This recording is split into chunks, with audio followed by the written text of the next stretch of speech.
Now, earlier, I discussed this issue with independent reporter, journalist Brandon Jordan, who experienced firsthand what it's like to have his First Amendment rights violated. Here's part of my interview. Well, I think people have a certain amount of freedom in the press if they do their job according to what the government thinks they should be doing. Now, when someone does the type of work I do, which is oftentimes cover demonstrations and capture events sometimes that may be controversial, maybe not so much freedom. Along with lengthy border searches, when I say lengthy, I mean anywhere from 2 to 8 hours every time I enter the country, having my hard drive copied, all of my business cards copied, my journal copied, along with interrogation. I have that, and then of course I've been arrested a number of times, documenting police brutality at demonstrations like one in D.C. where people were protesting against different policies in regards to climate change and the wars in the Middle East. Yeah, I was arrested and just doing my job. So basically you're saying freedom of the press as long as the press is going along with the government line. That doesn't sound very free to me. Just to play devil's advocate here, some folks might be watching this interview. They might say, well, maybe he's an activist of some sort. Maybe he did something to provoke these officers. How do you defend yourself against charges like that? Just about every time that I've been arrested or every time I go through the border, I have press credentials. Mm-hmm. When I work and cover these stories, I'm working carrying professional equipment, usually have credentials, and I'm operating within what should be my rights as a journalist.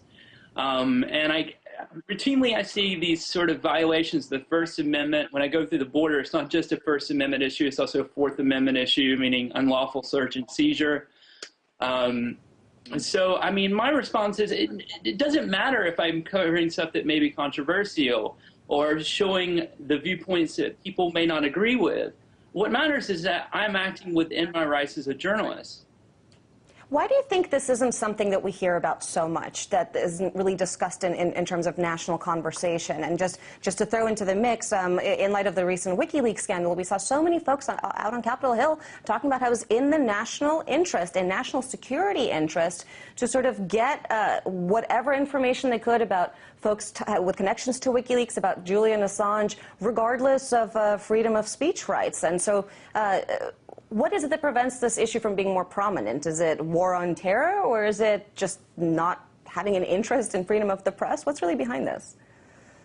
What really happened after September 11th, 2001 was the creation of a sort of state of exception, where people started tolerating a little bit more and a little bit more. And if we kind of really follow it, you know, from 2001 up to the present, you know, it's gotten worse and worse and worse in regards to border searches and people just giving away their fundamental rights. I think people in general think that, you know, this does serve their interest, but I think if they really saw the details of the type of people that are being searched, the type of searches that are going on, maybe they would have a different opinion. And do you have the sense that anything has changed under President Obama, who at least, according to campaign promises, was supposed to be the more gentler version of U.S. foreign policy and domestic policy than his predecessor?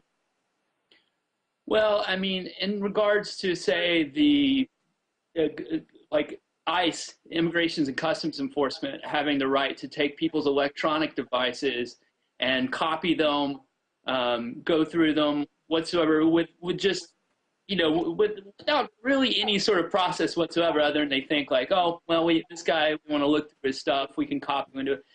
That stuff's gotten worse. For instance, it's not just me. It's not just like a journalist who's worked in the Middle East, who's worked covering protests and whatnot, who's being searched. You have people like Islamic studies majors who had their laptops seized for 2 weeks. Lawyers with controversial clients having their computers and their things gone through and taken and then given back later. People who are software developers.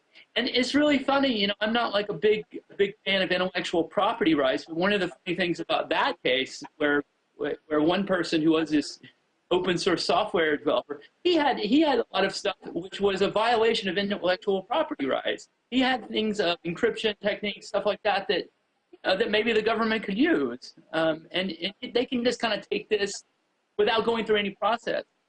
As with my case, I've actually been subpoenaed and had to do depositions when I've recorded police brutality.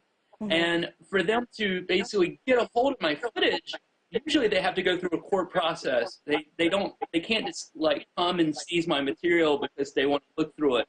This eliminates all that process. They can copy my footage, they can look through it. And this in some ways makes me feel that I'm almost like an agent of the state when I'm doing my job. That was independent journalist Brandon Jordan from the Netherlands.